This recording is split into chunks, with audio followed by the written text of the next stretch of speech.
audience is about to shoot unscripted questions. This is Agenda Kenya with Jason Nyantino.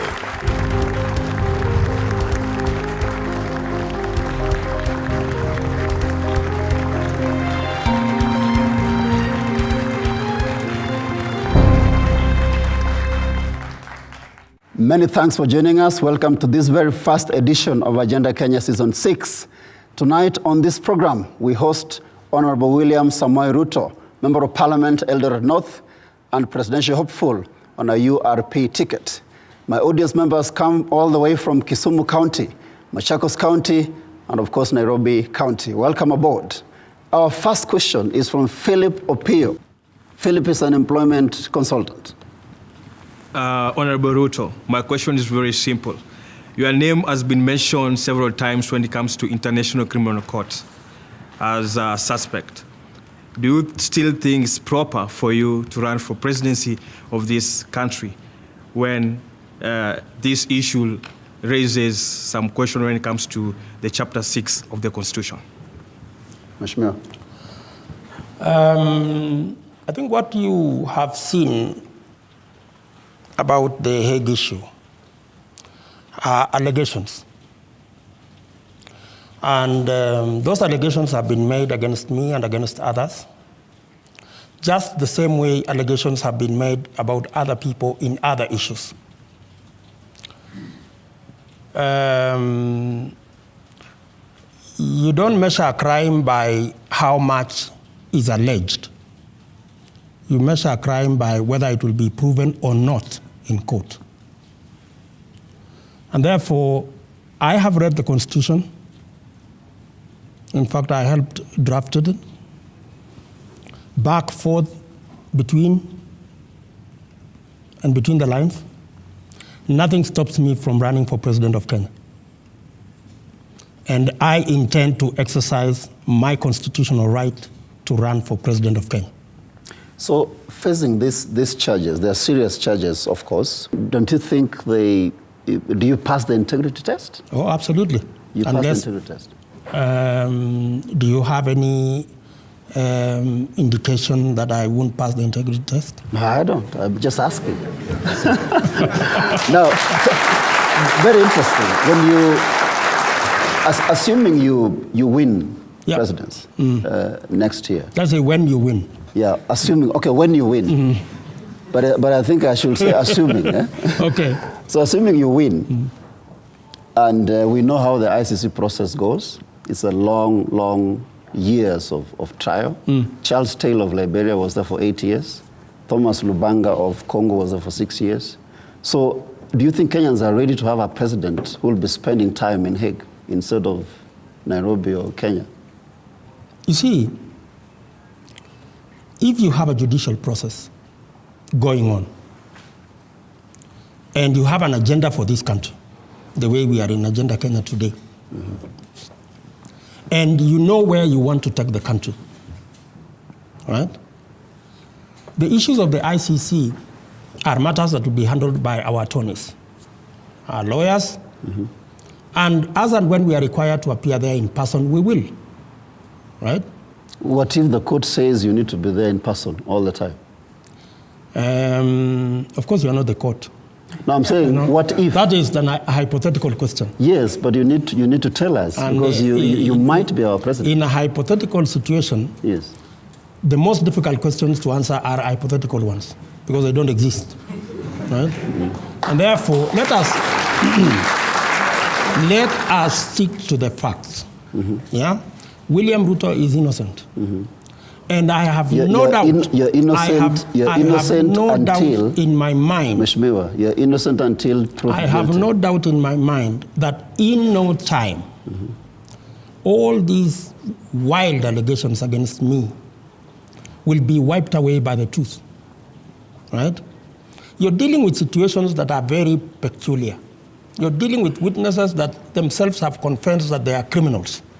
You're dealing with a situation where documentary evidence, contemporary documentary evidence, show that I wasn't in the places they say I was. I mean, this is an open and shut case. as far as I'm concerned. Okay, the court will prove that. Let's hear the audience. Start with the lady in black. Your name, comment, or question, please. Thank you very much. My name is Sonia Birdi. My question is to Honorable RUTO.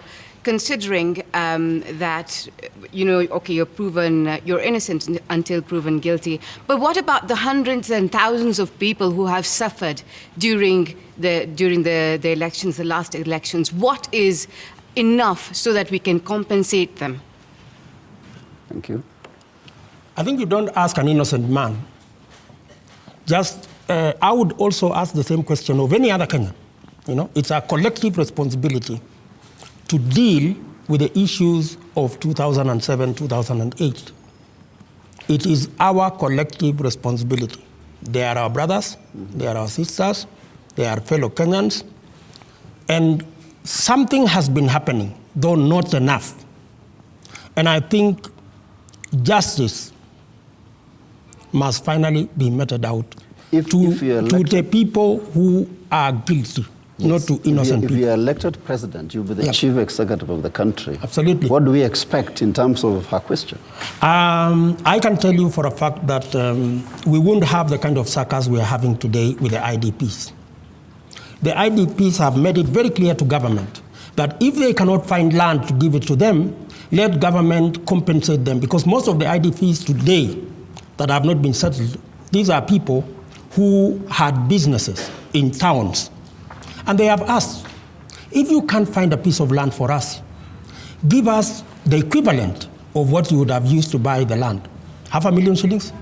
And we will be able to clear those camps in a week, and get Kenyans moving, right? Now, as we process the other issues associated with 2007, 2008. Now, research carried out by various organizations has shown that only about 20% of Kenyans affected by the violence are ready to reconcile. So we're talking about another 80 who are not interested in reconciliation, not unless probably they are compensated. I don't know about that research. But to the best of my knowledge, many Kenyans, the majority of Kenyans want to move on. They want to be compensated if that can be expedited, and they want to move on with their lives. That is the best of my knowledge. So with that I can't comment on the research you are talking about because I don't know. It was done by the Strategic Research. It's a PR firm. And many other organizations have done researches across the board. And the view that comes out is that Kenyans are not ready to reconcile. You've seen what is happening even in Tana River. We still have, the country is fragile. So we cannot assume that Kenyans will just unite and move on. How will they move on? Because we have had these things before. I don't think you can bring in the issues of Tana River and juxtapose it with what happened in 2007, 2008. But that was violence, nevertheless. Even what robbers carry out is violence. Well, so you can't. You'll be expected to address it as a president anyway. So what I am saying is, it is true we need to reconcile the country. But let me also tell you, Kenyans are a very optimistic people. They want to move on. We have drawbacks, but they don't want to live in the past. They don't want to be hostages of the mistakes of yesterday. They want to move on to the future. Okay. Let's get to hear more from the audience. It's a forest of hands across here. The gentleman in a tie, comment or question, please. Your name first. Yes, my name is George Unduso, and I come from Nairobi in South B. My question is this. In the recent past, Ms. Miwa, we have heard you blaming Honorable Raila Odinga that is the one who took you to the egg. But when we go back to Parliament, you are one of the people who said that the case must go to the Hague. Do you still insist that Honorable Raila Odinga took you to the Hague? I'll take a second one, then you can respond to both, Mheshimiwa, please. Right in front here. My name is Jake Kule. I'm from Machakos County. I'm an aspirant member of Parliament. I wanted to ask Bwana Mheshimiwa, if today the ICC put you out and said you're guilty, would you come to Kenyans and offer an apology, a public apology? Okay, thank you. I will not. Why? Because if ever the ICC found anything to the contrary to my innocence, it would be a fraud. Because so you have already decided how you will respond. I have not decided. But you are telling us you won't apologize. I have not decided. I know the facts. I didn't kill nobody. I didn't buy no guns. I didn't plan no violence. I didn't do nothing. So it doesn't matter how many judgments are passed that I am guilty. It doesn't make me guilty. Okay. I am an innocent man from beginning to the end, irrespective of whatever judgments are made in between. Are we together? Yes, I get you. Let me go back to my friend. Yeah, George's question. George is wrong on both facts. Fact number one, I voted for a local tribunal. Go and check the records. Right? I didn't vote for the Hague process, as you have alleged. Point number two, it is not me who is talking about whoever you are talking about. Go and read Miguna. It will tell you the story. I did not write this. Just to take you back a little bit about you voting for the local tribunal, that's fine. But you have also been quoted, video clips, and unless the recording was faulty, but I remember seeing you saying there is no local mechanism that can offer justice to the Kenyans who suffered in 07. You have said that before. My position has been there are crimes which were committed in Kenya. Those crimes are provided for in our constitution and in our law. Kenyans who burned people's houses, maimed their colleagues, caused violence, should be taken to court. That has been my position. Right? And in any case, the vote in Parliament was not the Hague or a local tribunal. What was it about? It was about whether we are setting up a local judicial mechanism or we use the existing courts. That was a choice. So when you said there's no local mechanism to offer justice, what did you mean? How did I say that? You were quoted as having said that. I saw that clip. Probably because you were saying at that time there was no local mechanism. I mean, how would there not exist a local mechanism when we have our courts? So that means I saw the wrong thing, probably. Maybe you saw something else. But my position has been, we have courts in Kenya, okay, right? And I think their credibility notwithstanding, or lack of it, yes, right? They are our courts. And the choice then was, do we establish a local mechanism outside the current judicial mechanism? That was a choice. And for your information, I voted for the establishment of that local mechanism, although it never succeeded. Okay. Yeah. All right, thank you. Agenda Kenya takes a break. Stay with us, don't go away.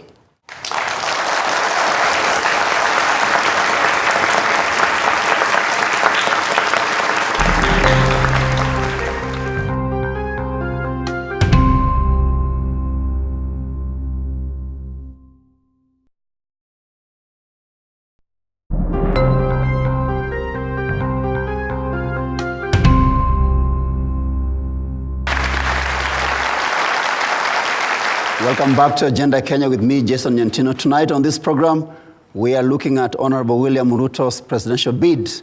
How does he want to have the job done if he's elected Kenya's fourth president? My next question is from Sarah Mudhoni, who is a student. Thank you so much. I'm Susan Mudhoni. I'm a student from Nairobi County. Okay, Mheshimiwa, during the YK 92, that is Youth Kanu 1992, you were the organizing secretary, and a lot of money was raised for campaign, which went to an extent that the inflation in Kenya was raised up to 45%, yeah? Okay, my question is, where did all this money come from, and which role did you play in that group? Thank you. First, I was not the organizing secretary. First things first. What were you? I was a very junior member of the Secretariat of Youth for Kano. There were thousands of young people. Could you share with us who the officials were? Chairman, secretary? I think they are in the public domain. Just share with us, because It's you not were for me there. to mention people's names. I think they are in the public domains. Okay. Yeah.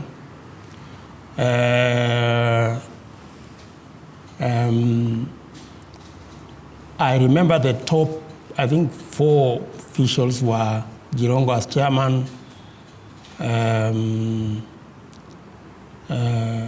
Bomet as vice chairman, Munywa Wayaki as secretary general, and Sam Nyamwea as treasurer. Okay. Um, Probably you could expound. What was Youth for Kano 92? Because we have a young audience. Youth for Kano 92 was a youth movement then that came together to support the ruling party at that time. As to the money issues, I will exonerate the thousands of young people, including myself, that we didn't have an idea about the money issues. But we heard about this money issue. Oh, yeah. The money issues were dealt at a much, much higher level than those of us who are doing the nitty-gritty. So higher level, do you mean the chairman's level? That is the level, the chairman and the executive committee level. So those are the guys who should which get we were not members, right? As we were singing, we were busy singing Kanu ya jenga nchi, Kanu ni mama na baba, Moi for president. That was our brief. And we did a very good job of it. And Kanu won. Okay. I mean, the money issues are documented. They are part of public documents. And What was this about money? And why I'm came saying, it to? and the people concerned are known. Why are we doing guesswork? You know? So, If but, it but, was, but you can confirm that all was not well. I'm just saying, if it was Sololo, there are names, there are transactions, there are people involved. If it was Trade Bank, there are names.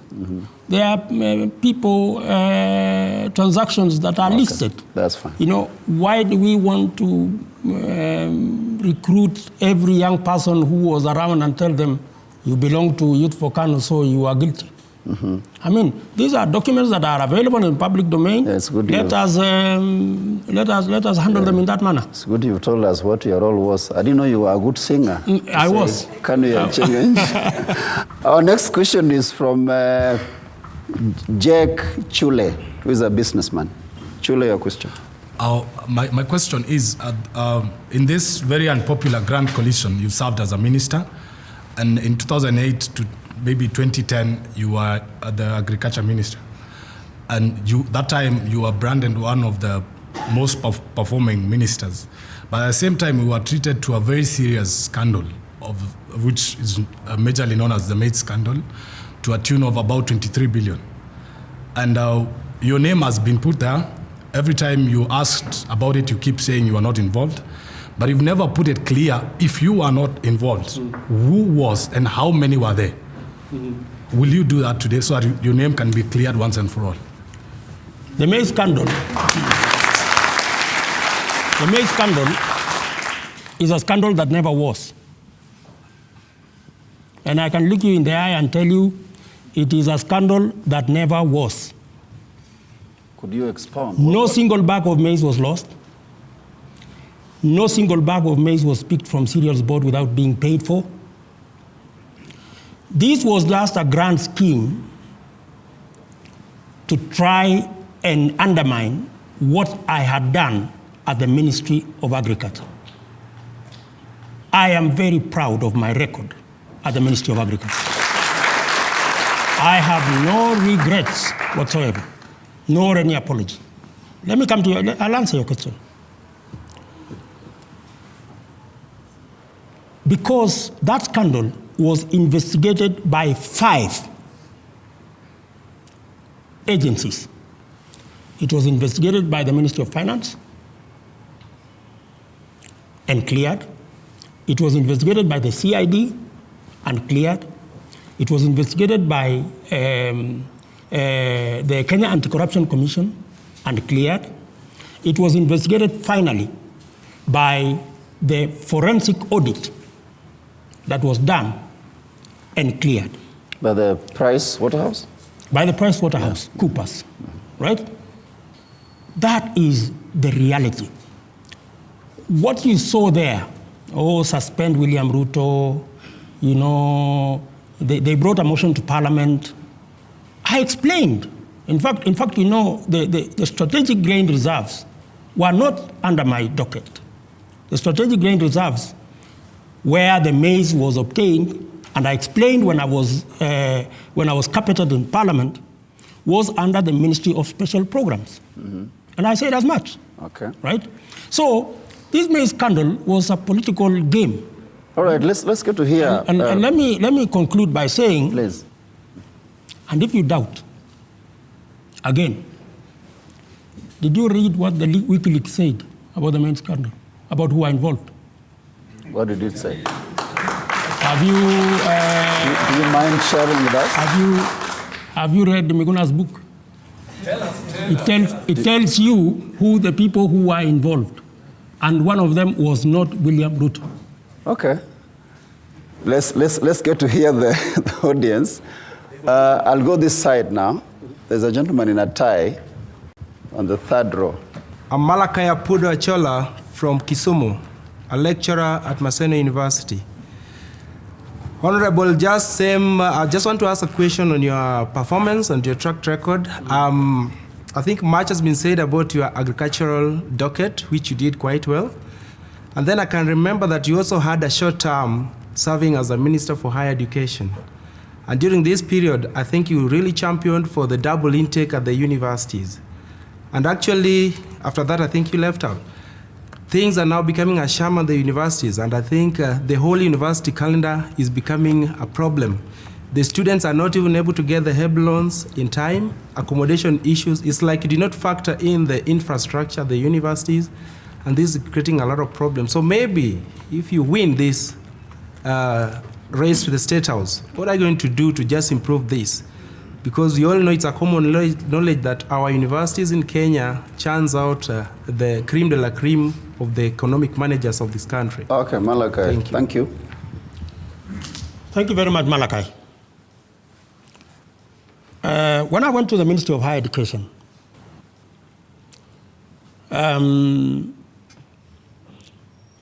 we had a problem. For your information, we managed to add an extra 400 million shillings every year for student bursaries and expand student bursaries to include students in private colleges, because they are Kenyan students as well. And secondly, students had to wait for 18 months, 24 months to go to university. I did 2 things. Number one, I had a chat with the managers of universities, and many of them, we agreed it was possible to remove this bottleneck that had been rolling for 15 years. And I am very proud today that even with the challenges that are there in the universities of accommodation and lecture space, we are actually dealing with that problem. That is because fine. of my initiative. Yes, thank you for that impressive you know, record. What will you do now if you're elected president? I will take it to another level. You remember I began the debate that education must be pegged on the kind of skills, technical or otherwise, that we need to achieve our long-term goals.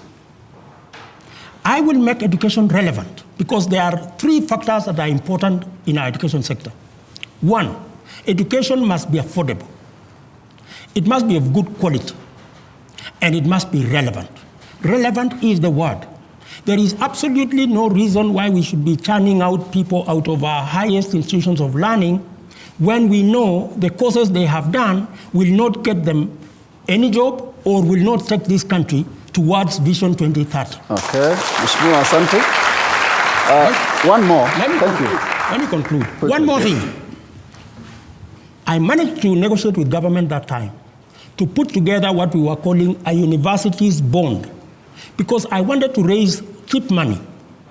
Today, universities don't have enough accommodation because they go to borrow from private banks. Mm-hmm. They pay 20%. If my concept of a university's bond, if I had stayed there for another 2 months, so was it accepted? It would have matured. Yeah. Was it accepted? It was even announced by the president himself when we had the last graduation 2 weeks after I was fired in Maseno University. Mm-hmm. It was announced that the government was going to look at the possibility of putting in place a university's bond, which would raise 20-30 billion to upgrade our accommodation and lecture hall facilities in our universities so that we improve the quality of education in those institutions. Good enough, Mheshimiwa. Thank you so much. One more. The lady at the back. Yes. Name, comment, or question, please.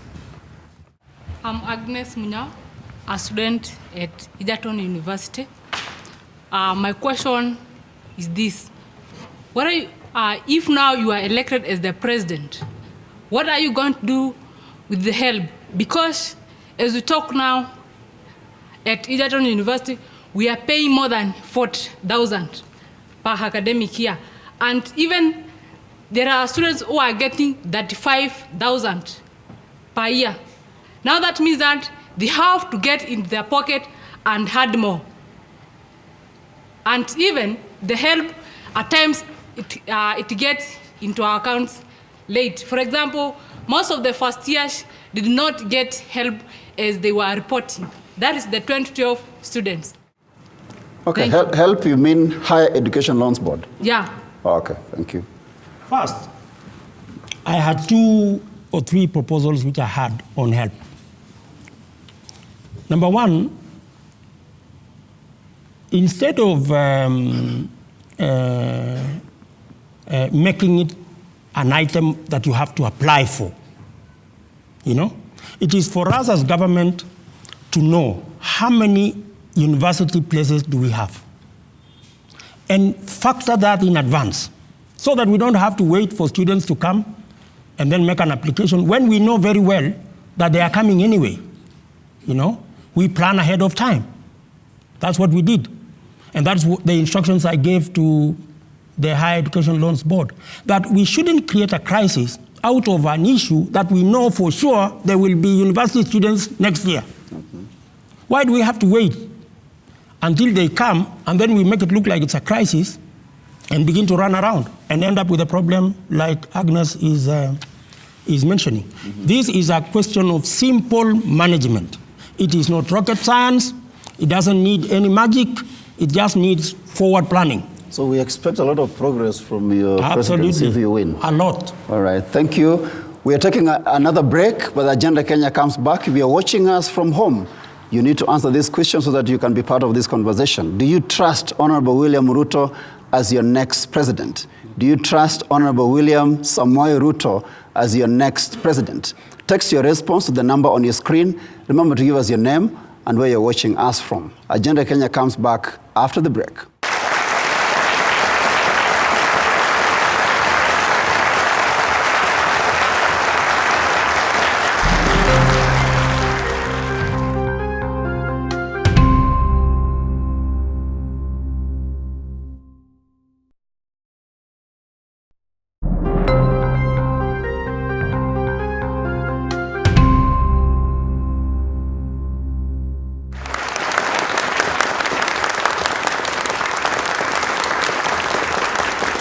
Welcome back to Agenda Kenya, your award-winning talk show. My name is Jason Nyantino. Tonight we are hosting Honorable William Samoei Ruto, and we are looking at his presidential bid.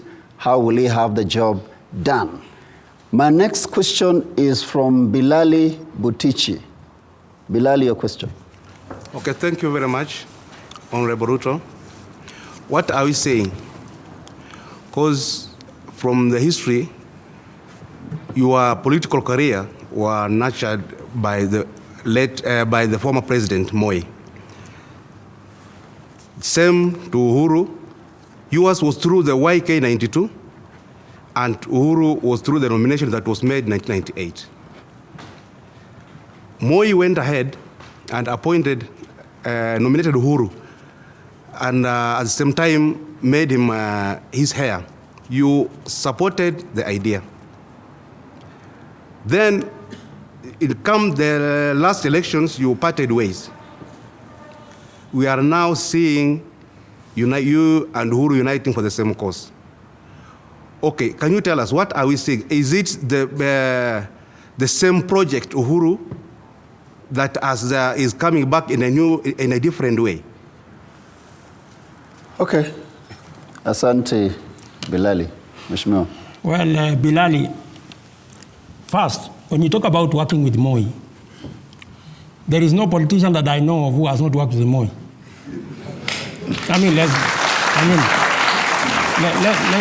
Let's be honest. Of the presidential candidates today, Musalia was working with Moi for donkey years, right? He was minister, he was vice chairman of KANU. Kalonzo was vice chairman of KANU, KANU minister forever. Raila was secretary general of KANU as long as, in fact, I took over from him, as secretary general. Who now?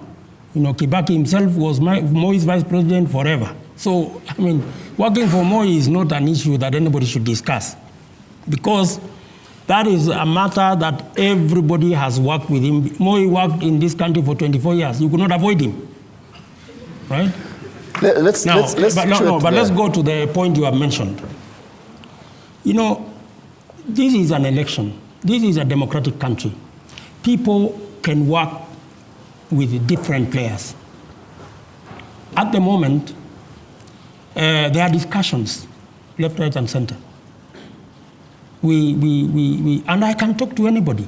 I talk to Kalonzo Musyoka, I talk to Uhuru Kenyatta, I talk to Raila Odinga, I talk to Mudavadi. We are all Kenyans. I do not think we should erect barriers between leaders. Yeah, Mheshimiwa, that's clear. For us to move forward as a country, yes, we need to unify the country. We need to find the mechanism that will make us work together, compete. Yes, that's clear and positive. But that does not mean we are enemies. Yes, I have a question for you, though, in terms of changing political parties. Because you were in KANU, you went to ODM. At some point, you marketed UDM very aggressively. Then now you're in URP. Yeah. So those are 4 parties. And if my calculation is right, I stand to be corrected, that is in a span of about 5-6 years, from KANU to where you are now. Yeah. So, on average, if there are 4 parties in about 6 years or 7, you are actually in a party in 1 year, 0.5. So are we expecting you going to another party in another year? No. We're not expecting that. You see, when you change, just to tie that in, when you change political parties like that, in whose interest are you working? First, when it came out of KANU, it was during the referendum. We had a common position with other parties. I am not the only one who left my party. Everybody else left theirs. Others left LDP, others left Masingira, others left other parties, and we formed ODM, right? And if you talk about moving parties, tell me which politician has not moved parties?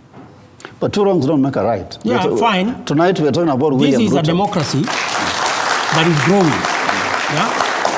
We are trying to find ideology behind political parties. That brings me to my next question. What is Correct. your ideology? What's your vision for URP? Absolutely. Now you have asked the correct question. I didn't know I've been asking the wrong question. That is what is important for Kenya. Please, go ahead. Kenya wants to know, URP, William Ruto, what is in it for the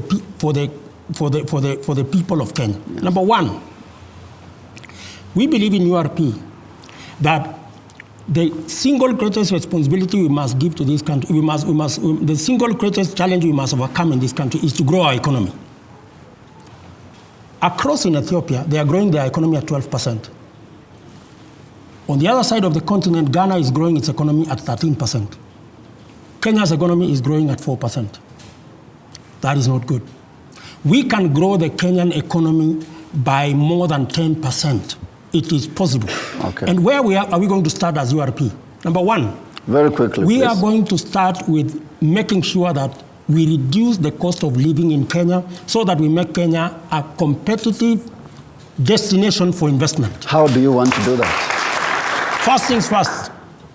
If you look at the budget of every citizen, between 40 and 60% goes to food and food items. Mm-hmm.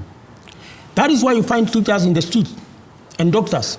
Because the cost of living is going up, they want their salaries to go up. So what will you do? A responsible government, under my watch, will ensure that we reduce the cost of living in Kenya by ensuring that we expand food production so that we bring down the cost of food items, manage the budgets of every common man, and ensure that we create an environment where Kenya becomes a destination that is favorable for investment. Okay.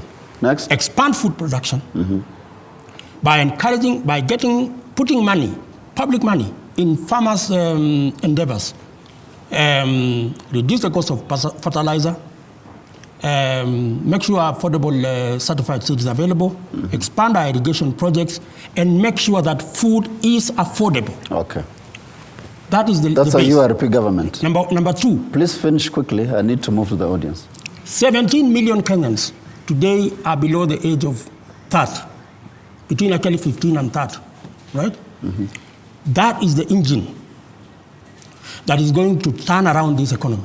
So we need to tap into their talent, their knowledge, their expertise, their enterprise to change Kenya. Okay. We will make specific proposals, not general proposals.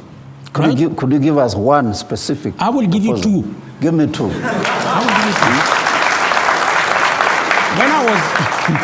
When I was Minister for Higher Education, I said we must expand middle-level colleges. I did 40 in 3 months that I was there.